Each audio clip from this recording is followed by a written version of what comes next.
करो।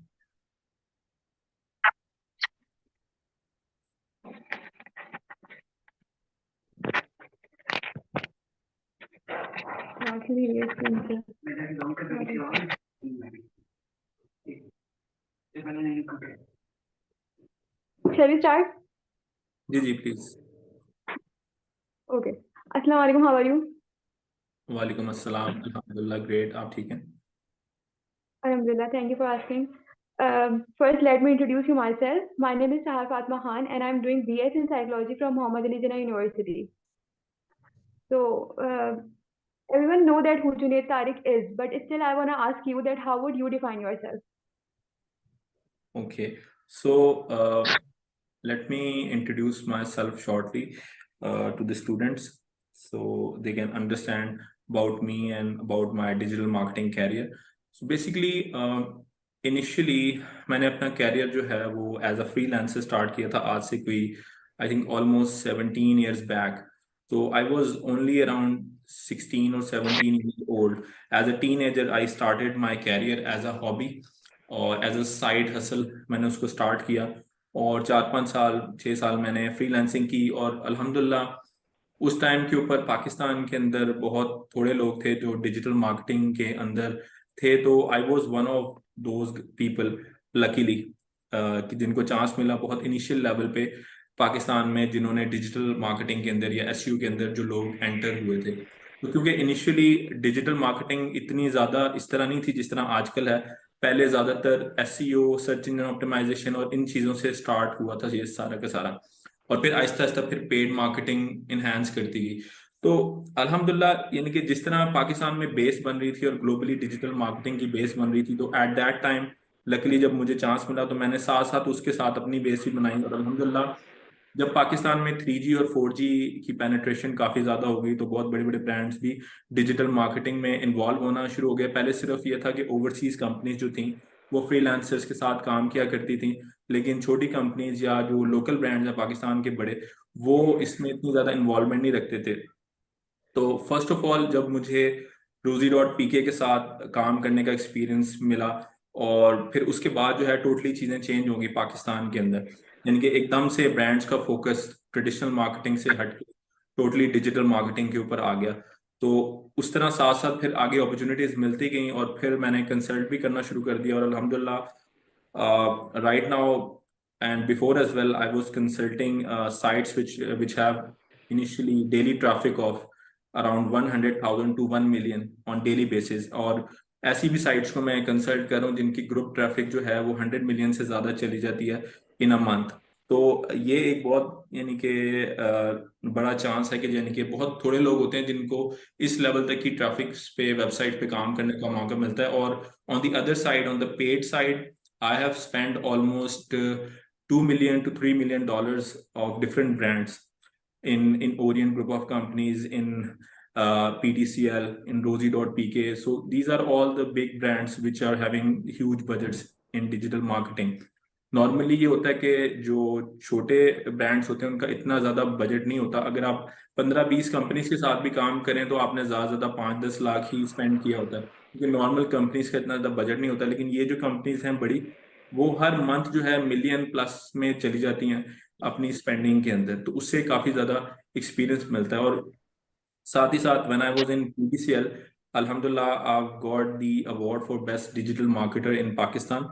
उन्होंने पूरे पाकिस्तान से सारे डिजिटल मार्केटर्स की प्रोफाइल मंगाई और मैंने भी अपनी प्रोफाइल सेंड की। अल्हम्दुलिल्लाह they told me that you are ranking in top people in Pakistan in digital marketing. तो अल्हम्दुलिल्लाह I got the award over there. और साथ ही साथ फिर I was nominated in a top talent in PTCL out of 14 to 16,000 employees.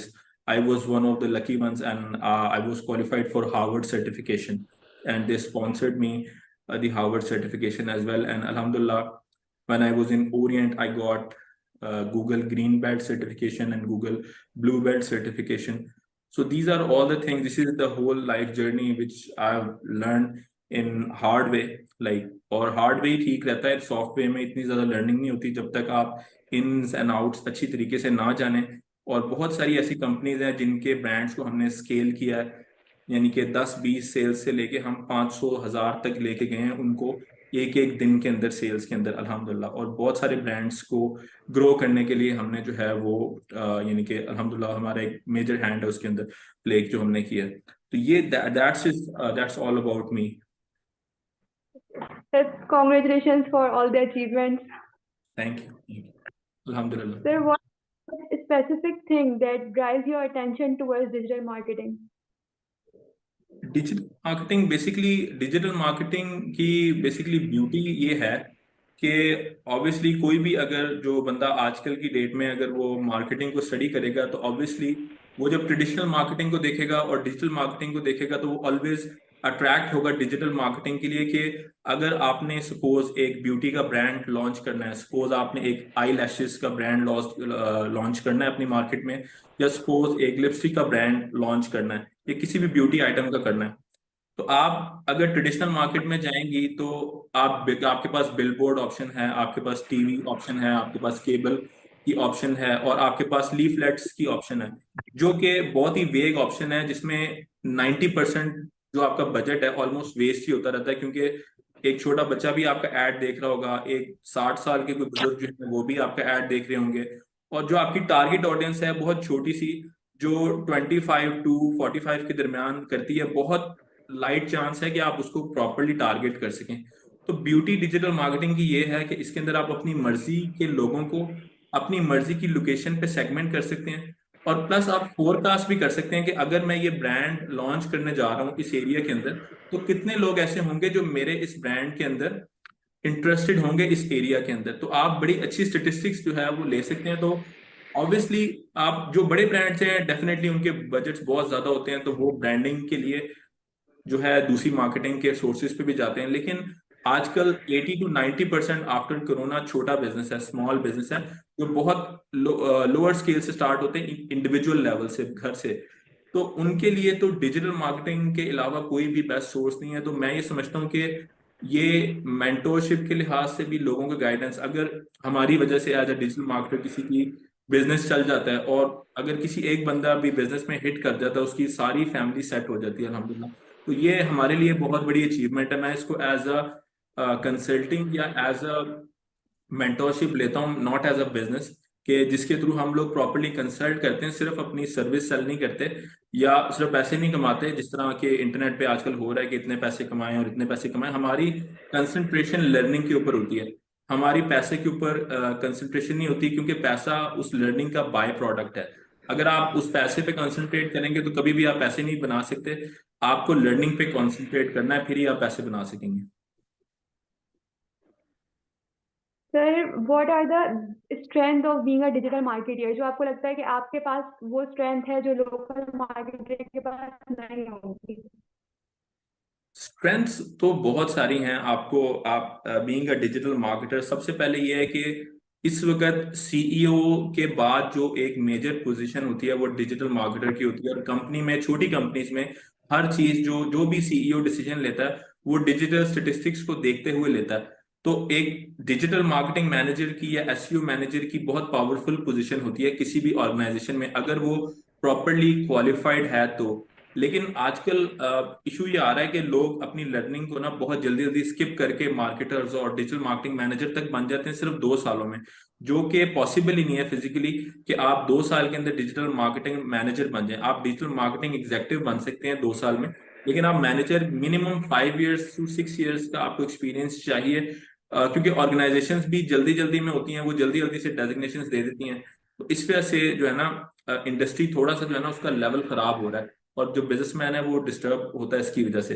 तो मैं ये समझता हूँ कि बहुत सारी स्ट्रेंथ्स हैं, अगर प्रॉपर नॉलेज के साथ जो है वो किया जाए तो आपको कोई भी काम करना है आजकल के दौर में, तो if you are a digital marketer और SEO expert, you can do it very easily.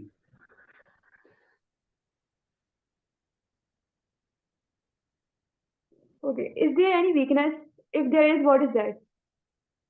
Weakness यही है जो मैंने बात की है, क्योंकि जब आप डिजिटल फील्ड में होते हैं ना, तो आप जब सोशल मीडिया खोलते हैं तो रोज जो है आपके सामने एक नई वीडियो आती है कि 16 साल के बच्चे ने 2 करोड़ रुपए कमा लिए। ये जो है वो 18 साल के बच्चे ने 1 महीने में 16 लाख रुपए कमा लिए। तो उससे जो यंगस्टर्स है ना, उनकी अटेंशन डाइवर्ट होती है, क्योंकि जो लोग नए आ रहे हैं ना इस फील्ड में, उनको इतना ज्यादा नॉलेज नहीं होती, वो इन चीजों में अट्रैक्ट करके और जल्दी जल्दी चीजों को स्किप करते हैं, 3-3 महीने बाद कंपनीज छोड़ते हैं और जो प्रॉपरली एक्सपीरियंस नहीं लेते। तो ये आजकल बहुत बड़ी वीकनेस है इंडस्ट्री के अंदर कि लोग जो हैं उसमें प्रॉपरली टाइम नहीं दे रहे अपने आप को, अपनी बेस नहीं बिल्ड कर रहे प्रॉपरली। हर बंदे को जल्दी है।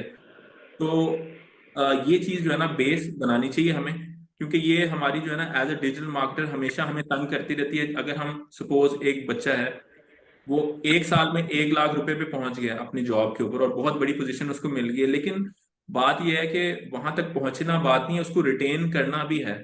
आगे जिंदगी काफी लंबी होती है, तो आगे जो है कैरियर में आपको जरूरत पड़ती है कि आपकी बेस बनी हुई हो, वरना आप हमेशा हायरिंग फायरिंग के चक्कर में अपना बार बार गिरते रहते हैं। अगर आपको एक सस्टेनेबल कैरियर चाहिए तो अपनी वीकनेसेस को जो है ना लर्निंग के थ्रू ओवरकम करना चाहिए। यही मेजर वीकनेस है इस वक्त डिजिटल इंडस्ट्री में जो मैं देख रहा हूँ। Okay, sir. So what about making money online? Talking about the topic that a youth is already passionate about, as you have discussed. Money online किस पर्सपेक्टिव में आप कह रही हैं कि उनके पास क्या अपॉर्चुनिटीज हैं यूथ के पास? जिस तरीके से अभी लोग मनी मतलब मेक कर रहे होते हैं ना डिजिटल मार्केटिंग के थ्रू, डिजिटल मार्केटर बन के जल्दी जल्दी पैसे कमाना, जल्दी हम्म। अर्न करना। तो हम लोग को लेस टाइम कंज्यूमिंग हो और जल्दी हम लोग डिजिटल मार्केटर से अपना प्रॉफिट हासिल कर सकें, ऐसा कुछ। देखिए, आप एज अ डिजिटल मार्केटर ना, आपको ये चाहिए कि पहले 1 साल तो आप जो है ना अपने पैसों की बिल्कुल भी फिक्र ना करें, और ये जो वीडियोस है ना इनको देखना बंद कर दें। और जो प्रॉपर लर्निंग के प्लेटफॉर्म हैं जैसे यूडेमी है या लिंक्डइन लर्निंग है, और यूट्यूब के ऊपर भी जो प्रॉपर ट्रेनर्स हैं उनको फॉलो करें। सबसे अच्छा तरीका ये है कि आप किसी मेंटोर के साथ जो है अटैचमेंट करें। इससे बेहतर और कोई तरीका नहीं। जो बंदा ऑलरेडी उस फील्ड में टॉप पे है उसके साथ अपनी जो है उसके साथ मेंटोरशिप का रिलेशन बिल्ड करें। वो आपको मेंटोर करे, गाइड करे कि जिसने ऑलरेडी ये सारा कुछ किया हुआ है और ये जो रफ पैचेस हैं उनके थ्रू जो गया हुआ है, तो उसकी मेंटोरशिप के थ्रू बहुत सारे अच्छे मेंटोर्स मार्केट में इस वक्त ट्रेनिंग दे रहे हैं, जो जिनकी वीडियोस ऐसी नहीं है कि वो डायरेक्टली पैसे को फोकस करते हैं। क्योंकि इससे यूथ का जो है ना माइंड खराब हो रहा है। मैंने जिस तरह बात की, पैसा एक बाय प्रोडक्ट है। अगर आप पैसे पे कंसंट्रेट करते रहेंगे, कभी भी यूथ जो है ना वो पैसा, क्योंकि आप देखें वीडियोस जितनी भी आती हैं, एक बच्चे ने सपोज ई कॉमर्स के अंदर 16 लाख रुपए कमा लिए। अब ई कॉमर्स में जो प्रोडक्ट उसने खरीदी है, क्या वो प्रोडक्ट की कॉस्ट कोई नहीं आई उसको? क्या उसने किसी बंदे को हायर नहीं किया वो 16 लाख कमाने में? क्या उस पे मार्केटिंग और सेल्स की कॉस्ट नहीं आई उसकी? तो इन सारी चीजों को ओवरकम कर दिया जाता है और सीधा ये दिखाया जाता है कि वो 16 लाख रुपए ग्रॉस अर्न कर रहा है। आपकी नेट इनकम कितनी हुई है आपके ई कॉमर्स में? 5% से लेके मैक्सिमम प्रॉफिट 25% तक जाता है, या बहुत बड़ी जंप मारे तो 30% तक लग जाता है। अगर किसी ने कोई क्लेम कर रहा है कि उसने 1 मिलियन रुपया कमाया है, 1 मिलियन में से आप 30% निकाल लें, 3 लाख बनता है। उसके अंदर से आप लाख रुपया मार्केटिंग कॉस्ट निकाल लें या 1.5 लाख, और सैलरीज वगैरह निकाल के उसकी नेट इनकम 50,000 से 1.5 लाख से ज्यादा नहीं होगी। एक्चुअल फिगर्स की मैं बात कर रहा हूँ। अगर वो करोड़ रुपया तक जा रहा है तो फिर वो चांसेस हैं कि 1 मिलियन उसकी पॉकेट में जा रहा हो। लेकिन इससे नीचे जो है बहुत मुश्किल है। जो वीडियोस ये चल रही है मार्केट में, इन्होंने सारी यंगस्टर्स के माइंड में कंफ्यूजन पैदा की हुई है, और हर बंदा ना एक माइंड के अजीब से फेज में है कि यार मैं पैसे कम क्यों कमा रहा हूँ। उसको कम ही कमाने चाहिए, क्योंकि वो भी उसको इंडस्ट्री में टाइम नहीं हुआ इतना ज्यादा एज अ प्रोफेशनल। अगर आप शुरू में पहले दिन जाते ही आप 10 लाख रुपए कमा लेंगे, तो ऐसा तो नहीं होता दुनिया में, ऐसा तो फिजिकली पॉसिबल नहीं है।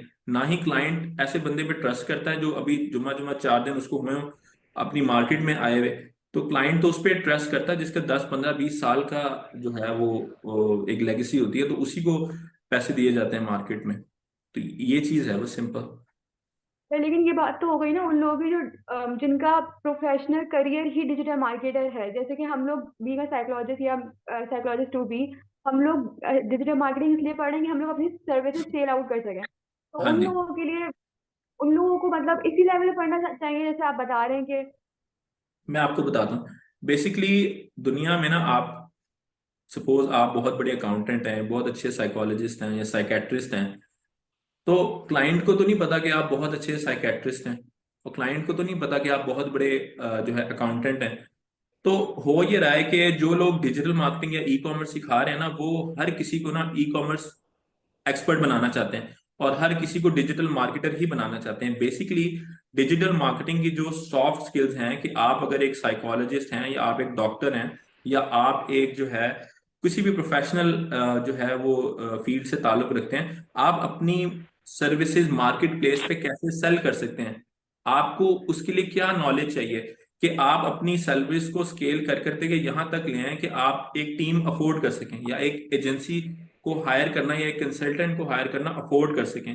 तो आपने, बात यह है कि आपने प्लेटफॉर्म से जाना है, आपने सबसे पहले ये देखना है एज अ प्रोफेशनल, आपने डिजिटल मार्केटर नहीं बनना, आपने अपने प्रोफेशनल को डिजिटली सेल करना है, कि आपको घर बैठ के अपने प्रोफेशन के थ्रू इनकम हो सके, घर बैठ के आप as a doctor, as a psychiatrist, as a psychologist और वटेवर, या एज अकाउंटेंट आप क्लाइंट्स को कंसल्ट कर सकें, जिस तरह हम एज अ डिजिटल मार्केटर अपनी सर्विसेज पूरी दुनिया को सेल करते हैं। कमोबेश मैंने अभी तक 20 से 25 कंट्री में अल्हम्दुलिल्लाह काम कर लिया है, और पाकिस्तान से बाहर भी लोग बहुत अच्छे तरीके से मुझे जानते हैं और वो रेफर करते हैं, और ज्यादातर हमारा business he word of mouth पे चलता है, जितना हमने काम किया अल्हम्दुलिल्लाह।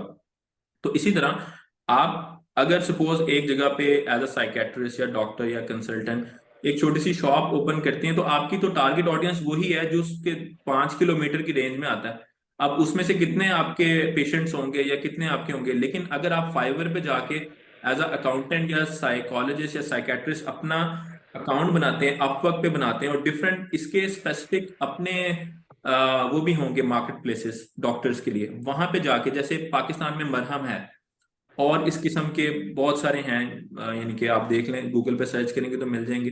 तो वो सारे लोग प्रोफेशन उन पर्टिकुलर जो है जो वेबसाइट है मार्केट प्लेसेस, वहां पे जाके अपने अकाउंट बनाएं, अपनी प्रॉपर रेपुटेशन बिल्ड करें, जैसे आपकी सीवी बिल्ड होती है उसी तरह। अब सीवी पे तो रिव्यूज भी नहीं होते, लेकिन इसकी ब्यूटी ये है, फाइवर के ऊपर उस पे आपके रिव्यूज होते हैं, क्लाइंट फॉरन अट्रैक्ट कर सकते हैं, और अगर आप सेकेंड लेवल पे या टॉप रेटेड हैं, तो आपको ऑलरेडी क्लाइंट्स खुद ही अप्रोच करना शुरू कर देते हैं। तो एक सर्टेन लेवल के बाद आपका सर्वल सर्कल खुद ही चलना शुरू कर देता है। बात ये होती है कि लोग स्टार्ट में डिसअपॉइंट हो जाते हैं, और 6 महीने बाद कहते हैं कि जो है हमारा काम नहीं चल रहा। 6 महीने में तो दुनिया का कोई भी बड़ा काम नहीं होता। तो इसमें जो है पेशेंस के साथ चलना पड़ता है, और मार्केटिंग में भी पेशेंस के साथ चलना पड़ता है। सर, आपने जब अपना डिजिटल मार्केटिंग का करियर शुरू में स्टार्ट किया था, तो कौन सा ऐसा प्लेटफॉर्म था जो फर्स्ट टाइम आपका अर्निंग का सोर्स बना था? देखिए उस वक्त तो मैंने वैसे ना, अगर मैं आपको सही बात बताऊं, मैंने कभी भी फाइवर या अपवर्क या इन किसी भी प्लेटफॉर्म पे मैंने रिलाई नहीं किया। मैंने अल्हम्दुलिल्लाह अपनी प्रोफाइल बिल्ड किया, अपनी वेबसाइट और अपनी एसईओ के ऊपर ही, जो मेरा फोटे है डिजिटल मार्केटिंग और एसईओ, उसके ऊपर ही मैंने फोकस किया है। सारे प्लेटफॉर्म्स पे, अगर आप लिंक्डइन पे जाएं, यूट्यूब पे जाएं, फेसबुक पे जाएं या वेबसाइट पे जाएं, अल्हम्दुलिल्लाह दे आर प्रॉपरली ऑप्टिमाइज, और लोग उन्हीं के थ्रू हमें अप्रोच करते हैं। जिस तरह जो सर्विसेज हम सेल करते हैं, जिस तरह क्लाइंट की, हम भी अपने लिए उसी तरह जो उनसे है वो काम करते हैं। हाँ, फाइवर वगैरह पे हैं क्लाइंट्स, लेकिन हम उनके साथ बहुत कम कम्युनिकेशन करते हैं। वहां पे हम उनके साथ वन ऑन वन ही ले आते हैं क्लाइंट को। मैं बिलीव नहीं करता फाइवर और इस सिस्टम पे, लेकिन एक स्मॉल और एक सेल्फ एम्प्लॉयड लेवल पे वो बहुत अच्छी चीज़ है। अगर आप उसको बिल्ड करें, आपको ऑर्डर्स आते हैं। लेकिन होता यह है इन मार्केट बेसिस की, एक सर्टेन लेवल पे जाके ना, जब आपको, ऑब्वियसली अगर आप 1,000 बंदे को सर्विस दे रहे हैं, उसमें से बैड रिव्यूज भी आएंगे, आपको गलत नेगेटिव भी कुछ लोग रिव्यूज देंगे, तो ये प्लेटफॉर्म्स आपको आहिस्ता आहिस्ता बैन करना शुरू कर देते हैं। लेकिन एक छोटे लेवल पे ये इशू नहीं आएगा, आपको बिल्कुल ठीक, आप अर्निंग भी करेंगे, 10-20 हज़ार डॉलर्स भी कमा लेंगे। लेकिन जब आप उसको स्केल करने जाएंगे ना, तो आपको बहुत सारे इश्यूज आना शुरू हो जाएंगे इन प्लेटफॉर्म्स पे। ये एक्सपीरियंस के साथ मैं आपको बता रहा हूँ। तो हम आप एसईओ से स्टार्ट करें, हर डॉक्टर की, हर साइकेट्रिस्ट की, हर जो है प्रोफेशनल की अपना गूगल मैप की लिस्टिंग होनी चाहिए लोकल, और अपनी एक छोटी सी प्रोफाइल वेबसाइट होनी चाहिए। बेशक आप फ्री वेबसाइट बना लें गूगल साइट्स के ऊपर जाके, या किसी डायरेक्टरी के थ्रू आप बना लें। हम लोगों ने बहुत सारे टूल्स भी बनाए हैं लोगों के लिए फ्री। हम मेरी एक वेबसाइट है biznix.com, BZNIX.com। वहां पर जाके आप फ्री में अपनी पूरी प्रोफाइल बना सकते हैं येल्प की तरह, और क्लाइंट अगर आपको बुक करता है आपकी अपॉइंटमेंट, तो वहीं से पूरी कम्युनिकेशन भी हो सकती है, और प्रॉपरली वो एसईओ ऑप्टिमाइज भी हो सकती है। बहुत सारे लोग यूएसए से और डिफरेंट कंट्रीज पे उस पे अकाउंट बना रहे हैं अपनी प्रोफाइल के लिए। तो आप अगर वेबसाइट नहीं बनाना चाहते तो वो भी कर सकते हैं, लेकिन अल्टीमेटली आपको वेबसाइट भी बनानी पड़ेगी अगर आप बिजनेस को ग्रो करना चाहते हैं। तो ये सारी ऑप्शन हैं आपके पास। So I have seen in your profile that you have written growth hacker. So I want to ask that how can we grow in digital marketing? कौन से steps हैं जो हम जिसकी वजह से हम लोग grow कर सकते हैं अच्छे तरीके से digital marketing में? अपने प्रोफेशन में या डिजिटल मार्केटिंग के प्रोफेशन में? अपनी प्रोफेशन में, साइकोलॉजी के प्रोफेशन में ऐसा मतलब डिजिटल मार्केटिंग का यूज करते हुए। ठीक। देखें, अब बात ये होती है कि आज से पहले जो है, अगर आप देखें हमारे पाकिस्तान में पिछली जनरेशन्स में, अगर एक वालिद साहब होते थे तो उनकी एक दुकान होती थी। अब अगर 20 साल 25 साल बाद आप देखें तो अभी भी वो एक ही दुकान है, और वही वाले साहब या वो एक ही बच्चा है। वो उन्होंने बिजनेस को इतना ग्रो नहीं किया कि वो एम्प्लॉयज को अफोर्ड कर सकें। ठीक है। तो ये एज अ बिजनेस हमारी पूरी सोसाइटी में, क्योंकि दूसरी कंट्रीज में अगर आप यूएसए को देखें, अगर आप इंडिया को देखें, अगर आप जो है दूसरी कोई भी कंट्री को देख लें जो डिजिटली बहुत ज्यादा आगे है हमारे से, तो आप देखेंगे कि उन्होंने 10-20 साल में अपने बिजनेसेस को कहाँ से कहाँ पहुंचा दिया है, और एम्प्लॉयमेंट अपॉर्चुनिटीज क्रिएट की हैं, और अपने बिजनेस को स्केल। असल में देखें, हर बंदा इतने पैसे तो कमा ही लेता है कि वो अपना सर्कल चला ले, लेकिन असल बात होती है स्केलेबिलिटी की, कि आप अपने बिजनेस को बड़ा करें, ग्रो करें, ग्रोथ हैकिंग करें अपने बिजनेस में। आप जिस मर्जी बिजनेस से बिलोंग करते हैं, आप उसको ग्रोथ हैक करके उस लेवल तक लेके जाएं कि 10, 20, 50, 100 या 1000 लोगों का रोजगार आपके बिजनेस से मुंसलिक हो।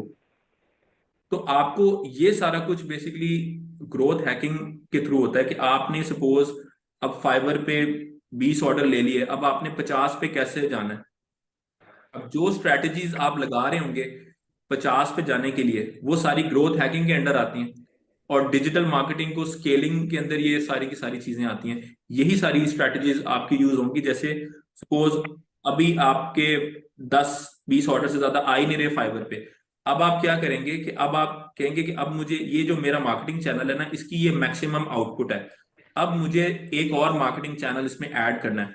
तो जब आप सेकंड मार्केटिंग चैनल ऐड करेंगे तो आपकी सेल वहां से भी 10 और आना शुरू हो जाएगी, तो आप 30 पे चले जाएंगे। फिर मजीद मार्केटिंग में आप और इन्वेस्टमेंट करेंगे, एक और चैनल को बिल्ड करेंगे, आप कहेंगे कि मैंने वेबसाइट भी बनानी है, तो पूरी वेबसाइट से भी आपको 50 ऑर्डर वहां से भी आना शुरू हो गए। तो यानी कि आपका, अब आप पहले थे 20 पे, अब आप चले गए 100 पे। ऑब्वियसली 20 पे जो आपकी अर्निंग थी, 100 पे उसमें जमीन आसमान में फर्क होगा, और आपने अपने एम्प्लॉयज भी रख लिए होंगे। तो ग्रोथ की एक पर्टिकुलर स्ट्रेटेजी है। प्लस आपको अपने नंबर्स पता होने चाहिए पूरे के पूरे, कि ग्रो करने के लिए आपको किन किन टर्मिनोलॉजीज की जरूरत है, यानी कि आपका कॉस्ट पर एक्विजिशन क्या है, कॉस्ट एक कस्टमर को एक्वायर करने की आपकी कॉस्ट क्या है, और उसको फिर मैथ्स करके और मल्टीप्लाई करके आप अपनी ग्रो कर सकते हैं अपनी फील्ड के अंदर। लास्ट क्वेश्चन इज दैट आपकी कौन सी ऐसी अचीवमेंट है जिसपे आपको सबसे ज्यादा फख्र है अभी तक? कोई एक ऐसी अचीवमेंट जिसपे आपको सबसे ज्यादा फख्र है? देखिए, I am very humble about it, अल्हम्दुलिल्लाह। बात यह है कि जब मुझे बेस्ट डिजिटल मार्केटर का पाकिस्तान में अवार्ड मिला था, तो आई डिडंट बिलीव इट के, यानी कि मैं जिस ऑर्गेनाइजेशन में था, तो एट दैट टाइम उनके भी अवार्ड्स हो रहे थे, और I was not nominated in that organisation. और I was very much disappointed कि यार मैं अल्हम्दुलिल्लाह टॉप टैलेंट में भी हूँ इस ऑर्गेनाइजेशन में, लेकिन मुझे अवार्ड नहीं मिला यहाँ पे। लेकिन अचानक से कुछ ऐसा हुआ कि पूरे पाकिस्तान में एक वो हो रहा था, यानी कि उनकी प्रोफाइल्स वगैरह क्यों कर रहे थे, और वो लोग बहुत बड़े बड़े बिजनेसेस थे। मैं उस वक्त इतना यानी कि फेमस नहीं था, या ना इतने ज्यादा लोग मुझे जानते थे, लेकिन अल्हम्दुलिल्लाह अल्लाह की जात जो है वो इज्जत देने वाली है। मैंने प्रोफाइल अपनी शेयर की, और अल्हम्दुलिल्लाह मैंने काफी बड़ी कैंपेन्स में कर चुका था, जैसे कि पीएसएल की कैंपेन डिजिटल, और नेटफ्लिक्स जब पाकिस्तान में लॉन्च हुआ था वो भी मैंने की थी, और पीएसएल की एंथम की कैंपेन भी मैंने की हुई थी, और पीएसएल में ऑल ओवर हॉकी और सारे गेम्स की मैं कैंपेन्स कर चुका था, जो बहुत बड़ी कैंपेन्स थी उस वक्त पाकिस्तान में, आज से 5 साल पहले या 4 साल पहले या 6 साल पहले। तो वो सारी कैंपेन्स जब उन्होंने देखी और जो मेरा प्रोफाइल देखा, तो अल्हम्दुलिल्लाह पाकिस्तान में जो टॉप 10 डिजिटल मार्केटर्स थे उनके अंदर मेरा रैंक था। तो ये मैं समझता हूँ कि अल्हम्दुलिल्लाह that was the biggest achievement, और उसके बाद सारा कुछ चेंज हो गया लाइफ में। So thank you so much for your time. I'm so grateful to you. Thank you. Take care. Allah Hafiz. Take care.